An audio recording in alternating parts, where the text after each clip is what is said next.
Hello friends, welcome to Google Tech. நம்ம XL வீடியோவோட third day. இதில் முக்கியமான சில டாபிக்ஸ் பார்க்க போகிறோம். வீடியோக்குள்ளே போகிறதுக்கு முன்னாடி நம்ம இந்த வீடியோவில் பதிவு பண்ண மாதிரி நம்ம சேனலில் சில செட்டப் போட்டு நம்ம கிளாஸஸ் அதாவது ஃப்ரீயாக நடத்திட்டுருக்கோம். ஸோ ஃபஸ்ட்டு பார்த்திங்கன்னா Monday Python videos, second Wednesday Power BI, third Friday Excel, and fourth Sunday SQL. So இதனோட வீடியோஸ் எல்லாமே நம்ம சேனலில் ஆல்ரெடி அப்லோட் ஆகிருக்கு. இன்றைக்கி நம்ம எக்ஸல் தான் பார்க்க போகிறோம். So Excel third day. இன்றைக்கி முக்கியமான ஒரு 4 டாபிக் பார்க்க போகிறோம் எக்ஸலில். வீடியோக்குள்ளே போகிறதுக்கு முன்னாடி நம்ம சேனலை நீங்கள் இன்னும் சப்ஸ்கிரைப் பண்ணலைன்னா மறக்காமல் சப்ஸ்கிரைப் பண்ணிக்கோங்க, உங்கள் ஃப்ரெண்ட்ஸுக்கும் ஷேர் பண்ணிக்கோங்க. ஓகேங்களா? வீடியோக்குள்ளே போயிடலாம். போகிறதுக்கு முன்னாடி என்னென்ன இன்றைக்கி பார்க்க போகிறோங்க ஒரு ஷார்ட் ஃபார்ம் பார்த்துடலாம். ஸோ ஃபஸ்ட் இன்றைக்கி நம்ம பார்க்க போகிறது டேட்டாவை என்ட்ரு பண்ண டேட்டாவை எப்படி மூவ் பண்ணுறது அப்படிங்கிறத பார்க்க போகிறோம். மூவிங் டேட்டா, அடுத்து hiding rows and columns, third பார்த்தீங்கன்னா again hiding sheet எப்படி ஹைட் பண்ணுறது அப்படின்னு பார்க்க போகிறோம். அடுத்து நேவிகேஷன் டெக்னிக் கொஞ்சம் பார்க்கலாம், எப்படியெல்லாம் நேவிகேட் பண்ணுறது ஈஸியாக எக்ஸலில் அப்படிங்கிறத நாம் இன்றைக்கி பார்க்க போகிறோம். ஓகேங்களா? ஸோ ஒன் பை ஒன்னாக வீடியோக்குள்ளே போயிடலாம். First moving data. நம்ம எந்த டேட்டாவும் நம்ம இப்போ என்ட்ரு பண்ணல. இப்போ நம்ம சும்மா ஒரு சாம்பிளுக்கு ஒரு டேட்டா என்ட்ரு பண்ணிக்குவோம். ஓகேங்களா? இப்போ ஏழை ரோல் நம்பர், பியில் நேம், அண்ட் இங்கே மார்க்ஸ் கொடுத்துட்டு 1 நேம் கோகுல், மார்க் 95, 2ல் கிருஷ்ணா 93, 3ல் உதய் 90, 4ல்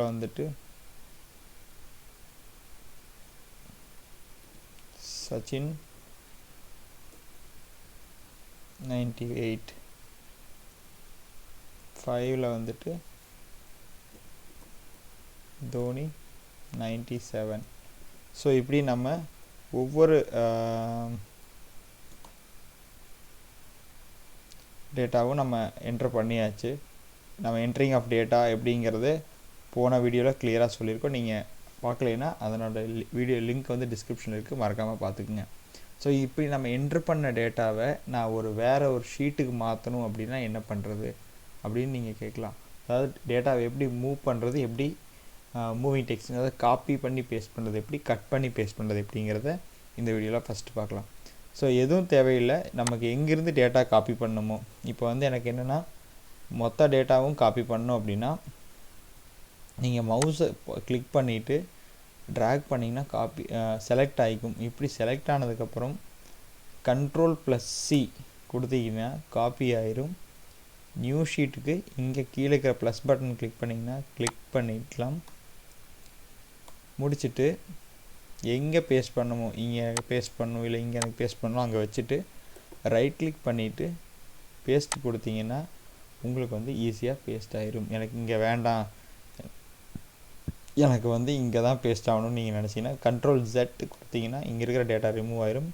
மவுஸ் அங்கே கொண்டு போய் வச்சு கிளிக் பண்ணிட்டு அந்த பர்டிகுலர் செல்லை கிளிக் பண்ணிட்டு ரைட் கிளிக் எகைன் பேஸ்ட் கொடுத்தீங்கன்னா நமக்கு என்ன வேல்யூஸ் இங்கே கொடுத்தோமோ, இந்த ஷீட் 1ல் கொடுத்தோமோ அந்த ஷீட் 2ல் பேஸ்ட் ஆயிரும். இது காப்பிங் ஆஃப் டேட்டா. இல்லை இது நான் கட் பண்ணி பேஸ்ட் பண்ணணும் அப்படின்னு நினச்சேன்னா அதே மாதிரி தான் சேம் டெக்னிக். இங்கே இருக்கிறத அப்படியே கட் பண்ணி ரைட் கிளிக் பண்ணிங்கன்னா கட் வரும், கொடுத்துட்டு இங்கே வச்சுட்டு பேஸ்ட் கொடுத்தீங்கன்னா பேஸ்ட் ஆயிரும். அவ்வளோதான், தட்ஸ் இட்.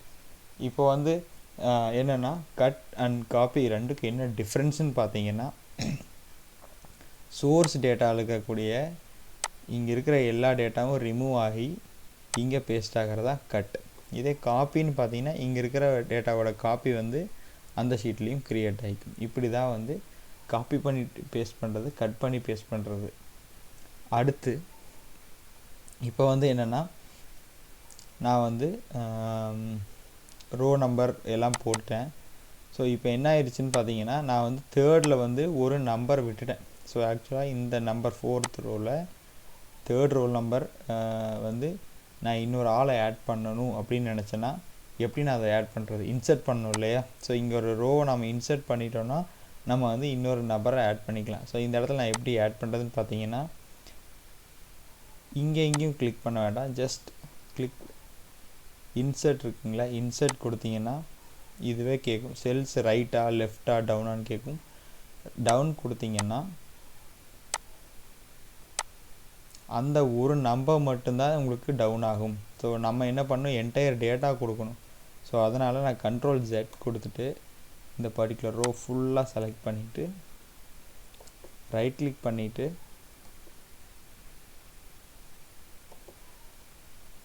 இன்சர்ட் கொடுத்தேன்னா ஆட்டோமேட்டிக்காக எனக்கு வந்து இங்கே ஒரு ரோ விழுந்துருச்சு. So 3, 4, 5 and 6. இங்கே எனக்கு தேர்டில் வந்து இன்னொரு பேர் ஆட் பண்ணணும். என்ன பேர் ஆட் பண்ணணும்னா அருண் அப்படிங்கிற பேர் நான் ஆட் பண்ணணும். ஆட் பண்ணிவிட்டு அவங்களோட மார்க் வந்து 98 அப்படிங்கிறத நான் என்டர் பண்ணிக்கிறேன். ஸோ இப்படி தான் நம்ம வந்து ரோ இன்சர்ட் பண்ணணும். இதனோட ஷார்ட்கட்ஸ் எல்லாமே நம்ம அடுத்த வீடியோவில் பார்க்கலாம். இப்போ இங்கே ரோ இன்சர்ட் ஆயிடுச்சு. ஓகே, எனக்கு மார்க் காலம் இருக்குப்பா, நான் இன்னொரு மார்க் ஆட் பண்ணணும் அப்படின்னு நினச்சேன்னா இது ஒரு மார்க், இதுக்கு முன்னாடியே எனக்கு இன்னொரு மார்க் காலம் ஆட் பண்ணணும். இல்லைனா இந்த இடத்துல வந்து நான் என்ன பண்ணிட்டேன்னா நேமுக்கு அடுத்து நான் வந்து என்ன ஸ்டாண்டர்ட்னு போடாமல் விட்டுட்டேன். நான் ஆட் பண்ணணும்னு நீங்கள் நினச்சிங்கன்னா சேம் லைக் ரோ எப்படி பண்ணமோ அதே கான்செப்டில் காலமே செலக்ட் பண்ணி இன்சர்ட் கொடுத்தோன்னா இன்சர்ட் ஆகிக்கும். இங்கே வந்து standard Gokul 5th standard, Krishna 7th standard, Arun 5th standard, Uday 1st standard, Sachin 9th standard, Dhoni 8th standard. So இப்படி நம்ம டேட்டாவை என்டர் பண்ணிக்க முடியும். இப்படி தான் நம்ம வந்து ஒரு ரோவையோ ஹைடையோ வந்து ரோவையோ காலமையோ வந்து நம்ம இன்சர்ட் பண்ணிக்க முடியும்.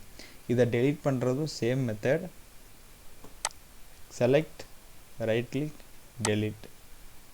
அதே மாதிரி இங்கேயும் ரோவை செலக்ட் பண்ணி டெலீட் கொடுத்தீங்கன்னா ஆட்டோமேட்டிக்காக உங்களோட நம்ம இன்சர்ட் பண்ண ரோவும் காலமும் டெலீட் ஆகிக்குது. ஓகேங்களா?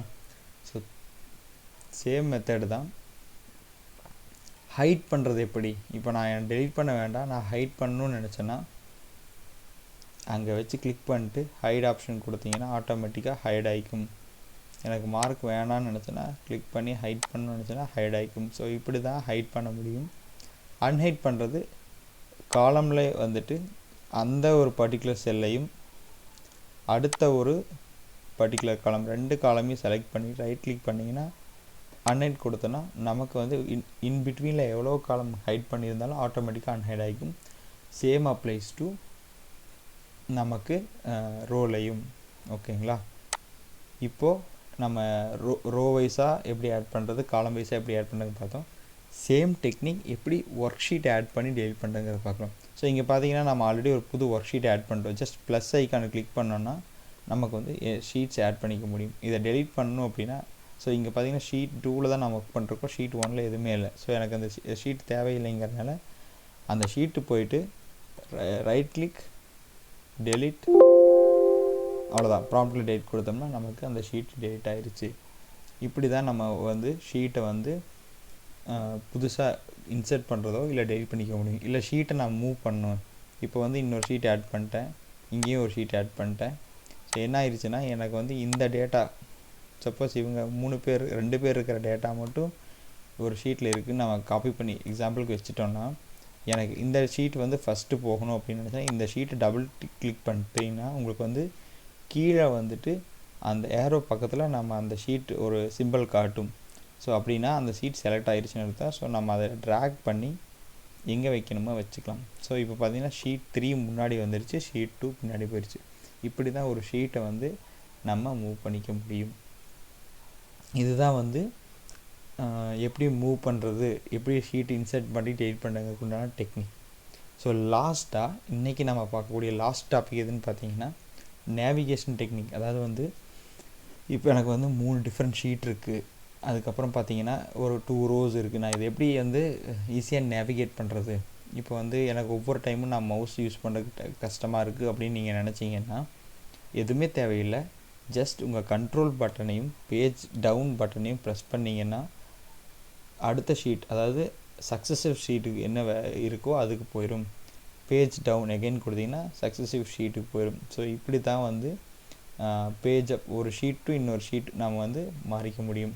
ரிவர்ஸில் போகணுன்னா கண்ட்ரோல் ப்ளஸ் பேஜ் அப், டவுனில் போகணுன்னா control plus page down. So இப்படி தான் நம்ம வந்து ஷீட் நேவிகேஷன் பண்ண முடியும்.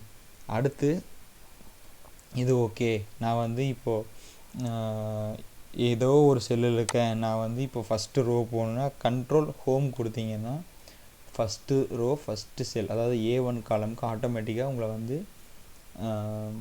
எடுத்துகிட்டு போயிடும். அதுதான் வந்து கண்ட்ரோல் ஹோமோட ஒரு ஆப்ஷன். கண்ட்ரோல் எண்டு கொடுத்தோன்னா டேட்டாவோட எண்ட் எதுவோ அதுக்கு தான் எடுத்துகிட்டு போகும், ஷீட்டோட எண்டுக்கு எடுத்துகிட்டு போகாது.